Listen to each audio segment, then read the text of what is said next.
Welcome back. I'm Rain, and I'm joined by Lysis, and we'll be commentating the Make Amarr Great Again and Nasty Boys match. So Make Amarr Great Again warped in at staggered ranges with their Hyperion, Hurricane, Caracal, Tower, and Merlin. Lysis, you want to introduce the Nasty Boys team? Yeah, Nasty Boys coming in all together, clumped up at 50 kilometers from the center of the beacon.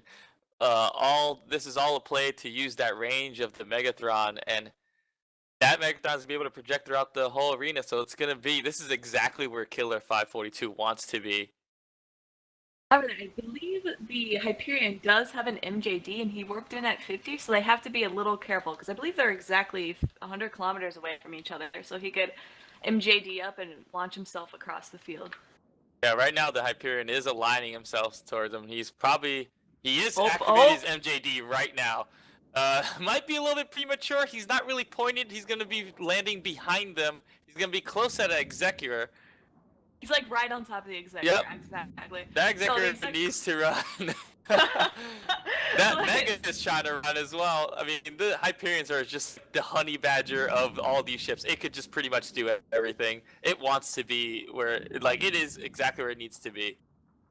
Although this Rifter actually, so the Nasty Boys Rifter immediately reacted to this Hyperion. And I think he came in and tried to scram web, almost slingshot himself from this Hyperion. But now he does have the Hyperion locked down with the scram and web, so that it can't really attack his teammates. That was a smart play by him. Yeah, I mean the Rifter definitely has to make that tackle. It's not the best thing for you be a Rifter pilot and wanting to go tackle Hyperion because you are MWD instead of Afterburner. So these scrams that are going to come out of the support ships of Make Amarr Great Again is really going to hurt that Rifter, and it's going to take a ton of damage. I do not see this Rifter lasting much longer and holding down this Hyperion. Yeah, so the Merlin by Hollandaise Sauce actually came in as well and is helping the Hyperion actually kill this Rifter. So it has, I believe it's the grappler on him as well as this web from the Merlin, and it is quickly dying. Just got alpha through there. The Executor cannot keep him alive at all. But Definitely. He needed to make that play. He needed to make that play. He was too close to very important ships. That was a good play from Rifter. Even though he died, it was important play. Yeah, so as long as the Executor lives and the rest of the Nasty Boys team lives, they should be able to win just from sustainability because they have those reps. Whereas the Make Amarr Great Again team only has DPS. At best, they might be able to have rep bots, but those aren't going to last them out throughout the game. So they have to be able to alpha things off the field and get them gone, or otherwise the game's going to go not in their favor. Oh yeah, and the Hurricane of Tal is just in structure. He is trying to run and just create enough time of him staying alive, which is very smart. And he's taking damage, but he is prolonging his life. And every few seconds he stays alive, that's him shooting right back into the Nasty Boys team. Yeah, although I'm not quite sure who's being primared on Nasty Boys side. It looks like the Executor is kind of taking some damage, but he has rep bots that he's able to get the HP back, and this Hurricane's going to go down. Not a fun trade. Definitely not a good position to be in if you're Make Amarr Great Again. I believe the Caracal is on reload. I don't see any shots coming in from him, so that's definitely a big chunk of their DPS not being able to come out there. But you still got this Hyperion. It has a lot of power. Yeah, and it looks like he's applying to this to the Executor as well. I did see him running his smart bomb. I'm not sure why. It didn't look like the Executor had rep bots on him, but if he did, they're now gone. But he is trying to sit right on this Executor's face and shoot him. Yeah, so this exec is tackled. So that's a big play there. Because they're going to be able to get rid of these reps. The Merlin is holding down the Executor of Artemis. So great job by Hollandaise Sauce and the Merlin to hold that down. And now the Hyperion is pointing its guns towards that Executor. I do not see this Executor living much longer. Well done by the Merlin pilot getting that tackle. That is super important. Although Gorski Carr in this Caracal is actually tackled as well by a prophecy, nonetheless. So he actually is now able to shoot, but he is almost out of shields, in which case he'll just melt off the field. Yeah, that's definitely I mean, I really don't know how the Caracal got caught by a prophecy. That is a sneaky prophecy. Elden Rin with the clutch tackle with a prophecy on a Caracal. Well played, sir. Well played. The Executor is now actually gone, so maybe it was a proper trade. I mean, I wouldn't really want to trade a Caracal for a Logi ship, but in the end, the Executor is off the field, and all they have left for support is an Algos. Although this Yeah. Merlin is actually, it looks like he might be dying. Yep, he's gone. Yeah, so that's a big important piece down on the Make Amarr Great Again team, losing that Merlin because it's very agile tackle, but the Hyperion is on this prophecy. So but the prophecy has an amazing tank. So the Mega at this whole time is still pecking away, still doing what it needs to do. The Algos is completely safe. The only ship that's real in danger is one of their tankiest ships, and that's the prophecy. So However, yeah, Nasty Boys is still in a good position here. yeah, but if they do take down the prophecy, that's all links off the field as well as a lot of DPS. So then it comes down to who can win a DPS race with a Hyperion and a Megathron, and then both an Algos and Tower as support. And that Hyperion's having no problem sticking on that prophecy. That prophecy is taking a ton of damage. And there goes the Tawar. It is the lone Hyperion of Arya, Yato, that has to pull it off. And Hyperion is a very strong ship. Now we have to remember, if this hype is able to take out this prophecy and a short amount of time, which is going to be difficult, it could still MJD to either safety or to get in a better position to be more aggressive on this Megathron.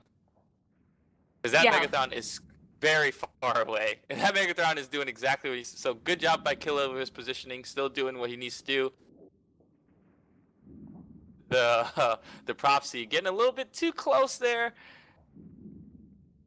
I mean, I don't know if this Hyperion can do it. The prophecy is taking more damage. Oh, the Hyperion does have a self-rep. So he could use his MJD to jump away and reload his ASR, or yeah, his self-rep. So that way he could potentially tank a little longer, though he's gonna have to be able to manage his position and as well as his targets. And I do know this I really liked what the Algos did there. He kind of put himself a little bit of danger, but he was able to apply an extra web to the Hyperion to allow the prophecy to get some space, which did drop the prophecy down to 59 meters a second. But he's gone away, and the prophecy is gaining back speed on this. The Hyperion is gaining back on this prophecy, and the prophecy is really low armor here. I mean, the Hyperion, I'm telling you, is one of the best ships in this whole tournament. We call it the Honey Badgers on the other team because we know it could go in with any composition, shield or armor, or just like this full DPS, and it can still wreck face. And as you see here, it's still doing work, and it's about to mop up this prophecy. Yeah, and so now it's just a DPS race. We have less than 3 minutes, and it has to take out both the Megathron and the Algos, and it's a little over half armor damage. So I'm not quite sure which target he'll pick next, but I believe the Hyperion only has a grappler. It doesn't have a scram or a normal web to be able to pin these ships down to kill them. Yeah, it does have a grappler. It looks like the Hyperion is pointing its nose towards that Megathron. That is its next target. For me, this Hyperion is just the hunter, and that Mega is the prey. If that Hyperion gets on that Mega, it's gonna be not a good day. But it looks like the Hyperion is gonna turn away. He's probably going to want to try to create some distance.